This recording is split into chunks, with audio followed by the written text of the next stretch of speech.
we've got another great episode. Kylie was doing her part in this one. Nice. Thanks, Kai. She did not do this against the Eagles game against Dallas, so we can all blame Kylie for that one not working out. Yeah, but Arrowhead, gotta love it, man. And we finally fought a close battle and came out victorious. We haven't had any close games that we've come out on top yet this year, and that's kind of been our MO over the past few years here in Kansas City, is that we always find a way. And this one felt like classic Chiefs football, baby, where we just stick together, we keep fighting, and we find a way at the end. The defense came up huge against what feels like a high-powered offense, man. I mean, they got playmakers all over the field. Obviously, Jonathan Taylor at running back, absolute stud. Wide receivers, tight end is a stud. So we were thinking we had got to put up a lot of points, and our defense showed up, man. That still doesn't take away from the fact that we got to put up touchdowns instead of field goals, man. And we got to end that game in regulation in the future. But proud of how the team stuck together and found a way to get a win, baby. It was fun to watch. You guys were rolling for most of the game. Like you said, you just couldn't get in the end zone in the first half, have to settle for 9 points. Big Yeti touchdown comes off of the board on one of them. I keep telling you guys, will you please fucking put the tush push? It's a cheat code, Travis. Just put the tush push in and we will get rid of these red zone issues. I don't want to put that play in.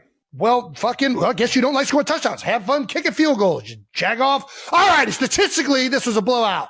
First down, Chiefs 33, Colts 10. Total yards, Chiefs 346, Colts 255. Total plays, Chiefs 91, Colts 50. Should we start with the moment the game turned? When was that? Apparently, according to this rundown, the start of the fourth. Chiefs down 11. Inside the red zone, Kareem Hunt fumbled, and the ball was recovered by the Colts at the 6-yard line. He ended up with over, I think, 120 yards a great game. In total offense, but that one fumble is going to kill him. And knowing Kareem Hunt, I mean, my guy's a fearless competitor, man. He was fucking pissed at himself, and how he leads this team, not turning the ball over, is something he takes a lot of pride in. So he was pretty hard on himself after that one. But we got a huge stop by the defense, got the ball back, and started to get some things going on offense again, baby. Nice. Well, the broadcast caught this moment between you and Kareem. It was very heartwarming and lovely. Yeah, brothers got a hug. I fucking love a good hug. Sometimes when you feel like you let the team down, you can get even more uncharacteristic, feeling like you got to do more than what you've already been doing. And he was running the ball amazing, and Kareem's a fantastic player just by showing up to the fucking ballpark and giving it his all. So sometimes you just need to, give him that reassurance that we need you going forward, brother. Like, put that shit in the past. Let's keep this thing moving. Yeah, I mean, it's not like Kareem has had like a major issue with fumbles. Like, I think that like when it's a guy that's like had a bunch, then it's kind of like, I couldn't tell you the last time I've ever seen him fumble. Yeah. Like when it's a guy that almost never does it and is super accountable, great dude. I feel like it's always like hey, we got your back, bro. We're going to get this back. And is that kind of the sentiment you were trying to? 100%. You can see he was fucking pissed. And sometimes, like I said, you can get uncharacteristic when you get the emotions high like that. He's even in quotes saying, I had to just think positive, and when I got the ball, I was going to run pissed off. That's a big angry dude. When he's running pissed off, man, that's I want him on my team. Yeah. And it was and that's exactly what he did, and he ended up finding a way to get in the end zone and he cut it to 3 points. Yeah. And he finished the game with 30 carries for 104 yards and a touchdown. That's the first 100-yard rushing game for a Chief this season. That's crazy. The Chiefs defense, after the Kareem Hunt fumble, with 14:56 in the fourth quarter, 4 possessions, 12 plays, 13 yards allowed. Held Jonathan Taylor to 58 yards, and that's the Colts the big kicker right there, man. You can't be one-dimensional against Spagnuolo. He is going to take away whatever you do really well, and he's got all of the tools within his repertoire to do it, and he's too good of a coordinator. And I think Jonathan Taylor is one of the best players of football, period, not running backs. Like, he's the best football players in the NFL. 100%. And Spags did a tremendous job scheming that stuff up. The players did a tremendous job of executing it. Nick Bolton, Chris Jones came alive. Drew Tranquil with a huge third down there towards the end of the game. They did a great job of, when the game's on the line, and this is very Spagnuolo, of pressuring the quarterback and making him try to make quick decisions in critical moments. It was vintage Spags in the most meaningful way. Rashee Rice finished with 8 catches for 141 yards, including a big catch in a meaningful moment. It felt like he was coming up with every single big play for us. Obviously, Xavier Worthy with a huge one late in the game. But Rashid over the middle, he's just an absolute beast, man. And he's hard to tackle, man. He's a strong dude. And the more we get that guy the ball, I think more of this offense gets in the end zone, man. And those two guys, Noah Gray, Rashid, man, love those guys for what they're putting in right now. And huge outcome for this offense. I love it. Post-game interview, Mahomes called this game do or die. Is that the way it had to feel that way. If you don't find a way to claw back in this one, that the playoff chances are slim. I mean, I said something similar and kind of backtracked last week. I think you have that sense of urgency that shit needs to get handled. And, no doubt. And without a doubt, I think Mahomes having that mentality going into it helped channel this team's work ethic throughout the week for sure. Yeah, it's weird. As a player, I always hated the term like must-win games. Is this a must-win game? It's like they're all every fucking hey, what game are we is talking a about? goddamn Yeah. must-win game. And like, we're already in the playoffs. Well, no, we're not in the playoffs. We're trying to get to the playoffs. But I mean, the sentiment is there, and I think that it felt like coming into this game, like this was the time where the Chiefs have to get it going. They have to make it happen. Otherwise, it's going to be hard to get into this thing. And you guys did against a very good Colts team that has been red hot all year long. I feel like this. I don't know what you guys are like in the locker room right now or after the game, but we had a big win against the Giants in 2017 with like a walk-off field goal. Is there anything about the mentality of just getting this first one, especially because you guys have been 0-5 in the one-score games, right? Like, yeah, that's I don't want to play it up too much, but like sometimes just getting this going, like, how does that feel as a team? We had lost 2 in a row, man. Yeah. Things were, I don't want to say they were stale, but it's like kind of like guys are waiting for, somebody to take this thing over. Guys are waiting to get over the hump. They're trying to find out, their role and how this thing is going. Do we, losing fucking sucks. And that brings a tough mentality and a tough, energy into the building. Like everyone gets a little bit more, focused on their routines and how they can be better. And you're not necessarily just coming into the building loving what you're doing because you got shit you got to fix. Yeah. So it's like, it was a little stale, but getting over that hump, finding a way to win a tight football game like this in overtime against a good football team. The fucking vibes in the locker room were epic, man. It was like, finally, baby, we're back. We're back on track. Let's fucking keep this thing going. Let's keep this momentum. Let's keep this energy and how we're attacking the week and attacking these games and how we're fighting together, man. And it's a good feeling, man. Yeah, man. I had to imagine that felt really good. You got another tough one coming up this week on Thursday against the Cowboys. Kylie was doing her part in this one.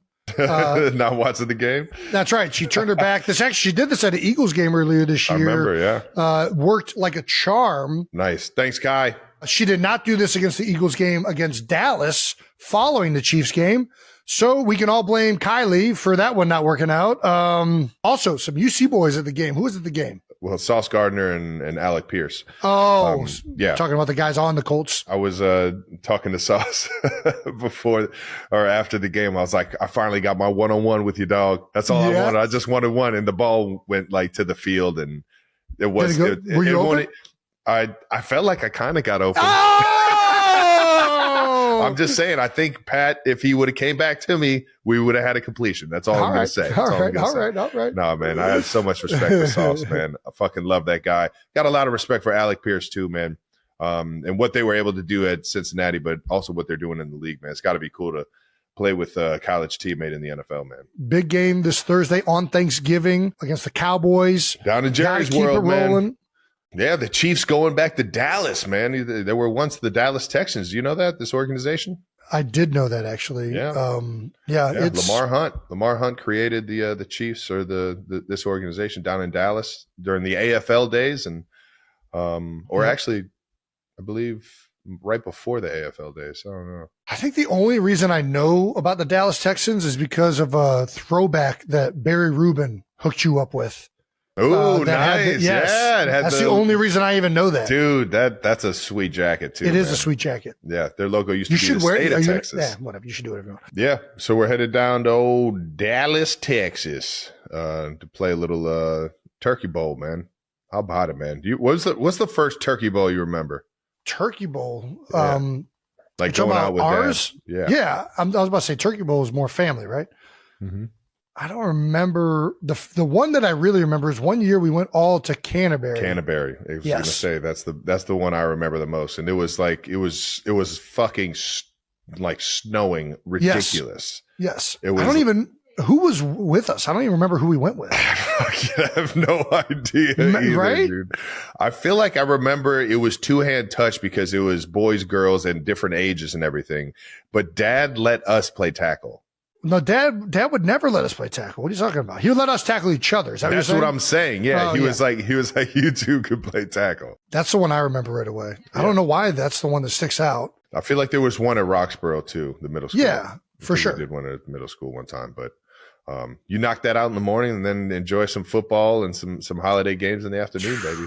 The best. It's the best. Trav, you haven't played in Jerry World since 2017. It's Mahomes' first time playing in Dallas. Yeah, a little homecoming for the big guy. Did Mahomes grow up a Cowboys fan? I believe so. That's right? That's a Pat question. I know he grew up a Rangers fan and a Mavericks fan, so I would assume Dallas Cowboys were a part of that. Cowboys undefeated since the trade deadline. It's a big one, 2 games.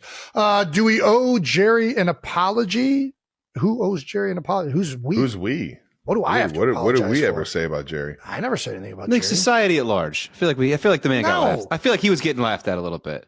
They fucking sucked. What are we talking about? Their defense was horrendous. He fixed it. It was all part of the plan. So good job. What do we owe an apology for? Hey, your car doesn't work. Oh, I went and got it fixed. Oh, we owe you an apology for saying your car was fucking broke down and didn't work on the side of the road. I don't know shit, an apology. Putting questions in the dock. We can just move on. We owe Jerry Jones a clap of approval. And there we go. Okay. Listen. All right. Here we go. Hey, little clap. The moment I'll say this, and I'll stand on this, and I think the guys will back me. The moment they traded for Quinnen, I was actually like, there was a lot of other names being thrown around, right? Max Crosby, Trey Hendrickson, like they thought they were gonna. Everybody, the word, especially when Jerry said we were going to make a trade, I think everybody was expecting an edge player to replace Micah. When they said it was Quinnen, immediately I thought this is better for that defense because for years they have lacked the raw, like just man strength, big power in the heart of that defense. They have lacked that type of presence. And Quinnen brings that. And they got it a little bit with Kenny, but now with all 3 of them, they definitely got it. And I don't think that, Osa's a great player. And I said this a little bit on Monday night. Osa's similar to the kind of player I am. Where like, I can do really special things, but I'm not like that freaking Fletcher Cox. I'm not like that Brandon Brooks, right? I don't, that's not my stature. You need a guy like that. And that's what Quinnen brings. And it's, right away, it's been apparent in both of the first 2 games in Dallas. And now you're seeing Osa and all these other guys starting to play better just as a result of that. Now, that defensive line is humming. We saw in the Eagles game. We'll comment on that. They still got some issues in the back end. I just think for moving forward, this is a great piece to build around. I think it's a great move by Jerry. I don't think I owe him a fucking apology, but I'll say great fucking job. George Pickens might be the most underrated offseason move. You know what? When Pittsburgh got rid of him, I was like, man, there's got to be something behind the scenes. Cause it's like, how the heck do you let a guy that gifted get out of the building? He essentially got him for a 3rd round pick. I don't know. I think it's a 1 year and then they got to renegotiate him this year, right? If they want to keep him. Is that what it is? I'm not up on the contract stuff. When you got 2 certified dogs like George Pickens and CeeDee Lamb, and a quarterback like Dak Prescott throwing that thing around, the offensive line has been retooled a bit. Their offense is very, very good this year. Yeah. Short week. What is the process for getting ready on a short week, Trav? Buckle up. There's nothing you can really do about it. You don't get very much practice. And for a lot of walkthroughs. for a defense like the Cowboys, man, you got to put a great game plan together because they got guys that can disrupt and make your life miserable. So Yep. we got a great game plan. Obviously, we got to key in on a lot of the details and a lot of the small stuff that you don't get a lot of practice on, and be ready for the opportunity, man. But it's not the easiest turnaround having to play 4 days later in another city, but it's going to be a fun one, man. I'm excited, man. Thursday, Thanksgiving, Turkey Bowl game, man. I've been sitting at home watching these games my entire life, and now I get a chance to go out there and play for some turkey after it, and against a great team, man. What a great challenge. Are you going to be able to see into the Post Malone halftime show? Post Malone's doing a Thanksgiving halftime show.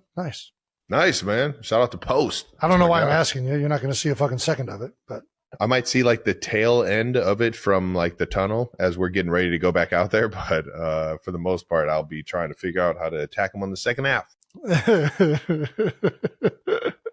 It was My Cause, My Cleats this week. Do you want to give a shout out to Operation Breakthrough? Yeah, shout out to Jeremiah, everyone over at Operation Breakthrough in the Ignition Lab for putting these things together. I saw they used a little bit of the 3D printing and for some of the tags on the laces, and they were using Nice. they were using paint on the actual creation of the cleat.